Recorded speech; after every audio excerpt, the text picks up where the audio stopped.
Hi again, everyone. I'm Ollie Matthews. This is the Narcissistic Resistance, and this resistance video is sponsored by contribution from Lydia. And Lydia's last video was the narcissist just wants to sweep you under the rug, and here's her story. Hi, Ollie. It's been a while since I last wrote in due to lack of funds, but I still try to support the channel by watching videos. So I'm coming up to 4 years, no contact from my single parent narc in January, and I wanted to share with the community that it's the best thing that has ever happened to me. Though I've had to figure out life young, I am grateful that I learned how to live alone, thrive, and I no longer hate myself. The greatest thing has been recognizing my redeemable qualities and not feeling like a terrible person. Today, I write to tell you some tales from the perspective of a scapegoated daughter of an overbearing, controlling, covert narc mother. Those that from the outside don't seem so bad, but can affect a person just as much when you live with it 24/7. So my brother came when I was 8. I was very excited at the prospect of having a sibling, and this was the first child of my enabling stepdad and mom. When he was around 2, I remember noting how possessive she was of him, constantly picking him up at the slightest fuss, constant cuddles. This sounds innocent, but it was as if she was conditioning him to be attached to her hip, to not make the same mistake as she did with me. This came to a head when my grandma and auntie were visiting one afternoon. My mom has fibromyalgia. No, she doesn't. Nobody has fibromyalgia. My mom has fibromyalgia. She's just lazy or depressed. No one has fibromyalgia. No one has fibromyalgia. My mom has fibromyalgia. No, she doesn't. Which she makes sure everyone knows at the time. My gran pointed out how it was silly to complain that she was in pain, yet persist to pick him up every single time she fussed. Isn't that amazing how that works out? She immediately erupted in anger, saying my grandma using the word bloody was unacceptable, and proceeded to kick both her and my auntie out of the house. They didn't speak for around 4 years after that. No, she got kicked out for questioning her fibromyalgia. You know, the doctor who diagnosed this, who, invented it, says the biggest mistake he ever made, right? Like, there's no such thing as fibromyalgia. You're depressed, you're unhealthy, you're not eating right, you're overweight. There's not anything called fibromyalgia. It's life choices. And I know there's a lot of people on my channel who say they have fibromyalgia, and every time they say it, I'm going to come back and tell you the same thing. No, you don't. It went further. The pampering, the infantilizing went on for years. She would wipe his ass at the age of 10, even do his hair every morning up until at least 12. He was going to secondary school at this point. I have to admit I grew jealous at the positive attention he got. In her eyes, he could never do anything wrong. If he did misbehave, I got the brunt of it. I tended to argue and pose logic anyway, and although it got me into trouble, that was possibly my saving grace, whereas my brother was very, very passive and agreeable. Privacy was never allowed in our home. Most of the time, my mom would let herself into the bathroom, whether I was in the shower or taking a shit. When I approached my teenage years in particular, I would protest, and she responded, I gave birth to you. Ugh. That's what they are. I gave birth to you. I had to hear, you came out of me. And she'd fucking point to her dirty fucking sniz. You came out of me. Ew. Ew. Like, I don't know where, like, you gotta point at it. Degenerate. Another boomer degenerate, I'm sure, based on your age. Your mother's another boomer degenerate. And that's what the boomers think. That's what boomer mothers think. They think just giving birth to you means something. And I've said this a billion times on this channel. This is just turning into a boomer channel. But I've said this a billion times. You get no credit for giving birth. Because every fucking organism on this planet gives birth. Giving birth doesn't make you a mother. All it means is you gave birth.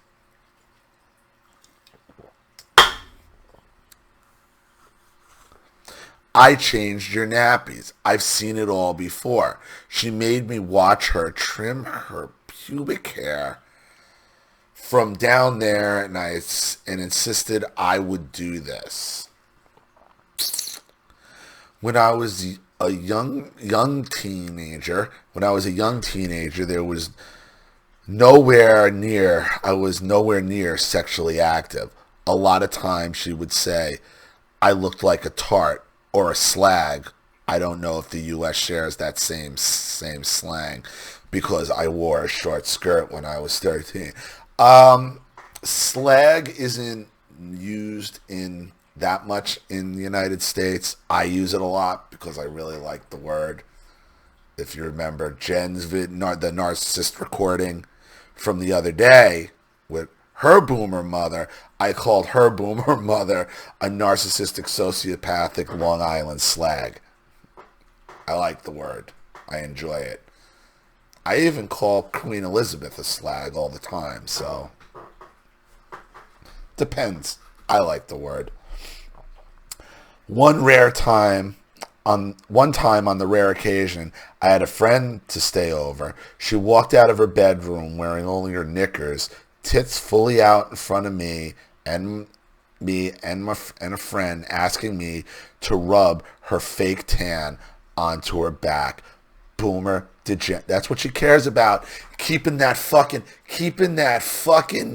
nasty muff clean in case some fucking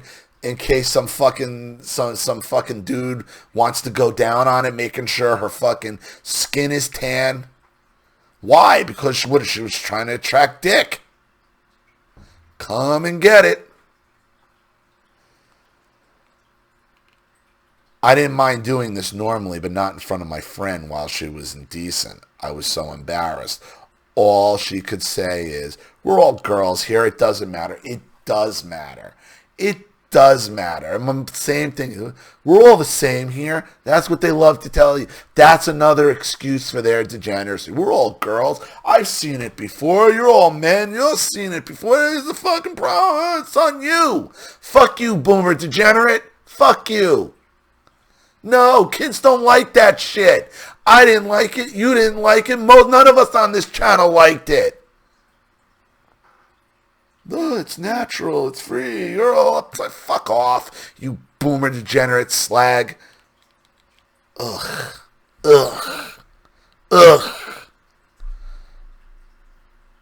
Boomer after boomer after boomer. Are we seeing a pattern here, ladies and gentlemen? Are we seeing a pattern?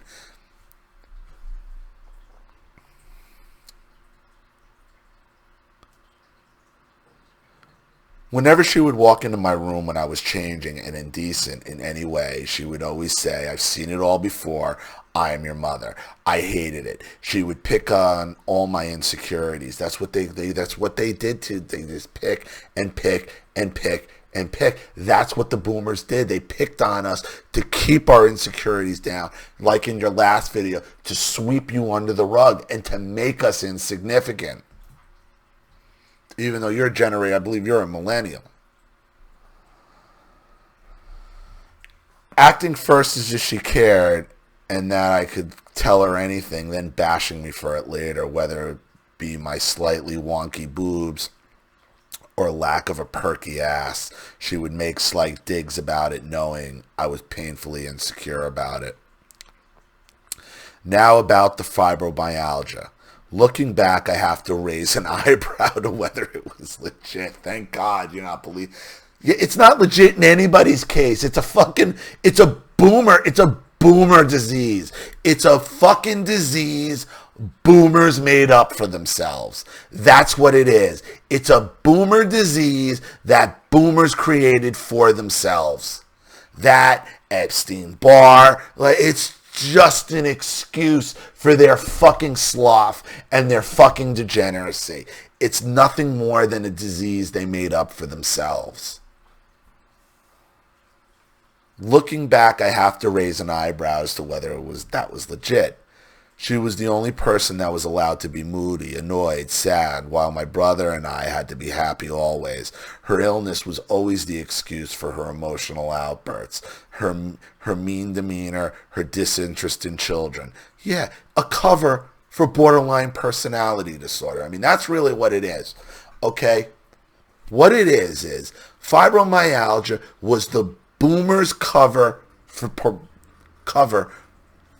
borderline personality disorder. That's what it is. It is the perfect disease, and I have everything hurts, but nobody can see it. Oh, nobody understands the pain. Fuck off. That pain never stops them. Here's how you get the fibro guy every time. Okay, name me one thing that you've actually wanted to do that your fibromyalgia has stopped you from doing. Ever. One vacation, one trip to the mall, one anything that's benefited you that you wanted to do. Name one. They can't. They'll come up with some bullshit, and that's exactly what it's going to be, is bullshit. It's cover for borderlines. It's the baby boomers' cover for borderline personality disorder. That's what fibromyalgia is.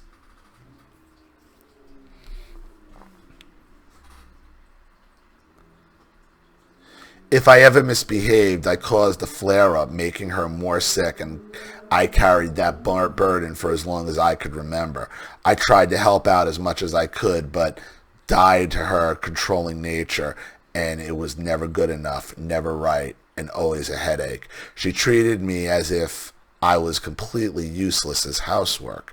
I would be cleaning the counter, and she would snatch the cloth from me and take over, saying, if you want to do anything, you got to do it yourself. And that's just it. They just want to keep beating you down, beating us down. They need to stay on that fucking high horse.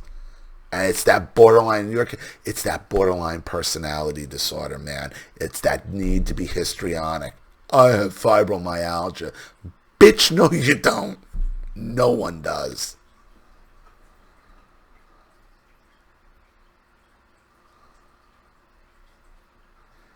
I can assure you that I knew how to clean a countertop, or would I ask, do you need any help? And 99% of the time she would say, no, I've done it. I've done it all now. It's like my mother. In a passive-aggressive manner, then proceeds to state, she's in pain from the task. It was so frustrating. Forever the martyr, forever the struggling single parent with a disability having to cope with me. The difficult and mentally ill daughter.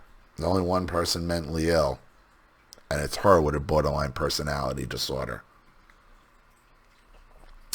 I sometimes wonder if my mom has kind of Munchausen's by proxy that manifested in exaggerating mental illness in me. No, your mother had you were raised by a baby boomer borderline using fibromyalgia as a cover. That's what happened to you, with all the histrionic trimmings to go along with your typical fucking selfish borderline baby boomer.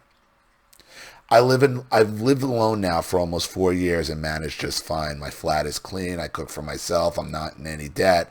I'm responsible for all my bills, shopping, budget for Wi-Fi, and I'm not an irresponsible spender. Yet my mother would have anyone who listened to her believe I am fully autistic mess that was entirely dependent on her. To finish, what I want to ask your opinion on therapists on a whole. I've been with many over my childhood, and at least, and not one mentioned or hinted that my mother was a factor in my poor mental health. Oh, well, then you need new therapists. You need a therapist that understands being raised by cluster B personality disorder, specifically borderline personality disorder. Thanks for reading, longtime supporter, Lydia. You need a therapist that understands cluster B personality disorders being raised by a mother with borderline personality disorder. That's what you need to find in a therapist. And you may go through a few of them before you actually understand, you get one that may understand you or not. Okay? Eventually you're going to find them. They are out there. I found mine. That's how I'm able to do, that's how I was able to come to some kind of understanding, was my therapist, Maureen, back in New Jersey. And even those therapies that were very tough, because they were still standard therapy sessions where you got an hour and you're all tore up and you got nowhere to put it and you're still kind of searching for answers. With her, we were kind of looking for it together because she was so fascinated by the situation and knowing my parents. Remember, my therapist was my parents' therapist first. So she knew. She saw all this go down. I was very, very, very fortunate in the therapist I found and how it all went down.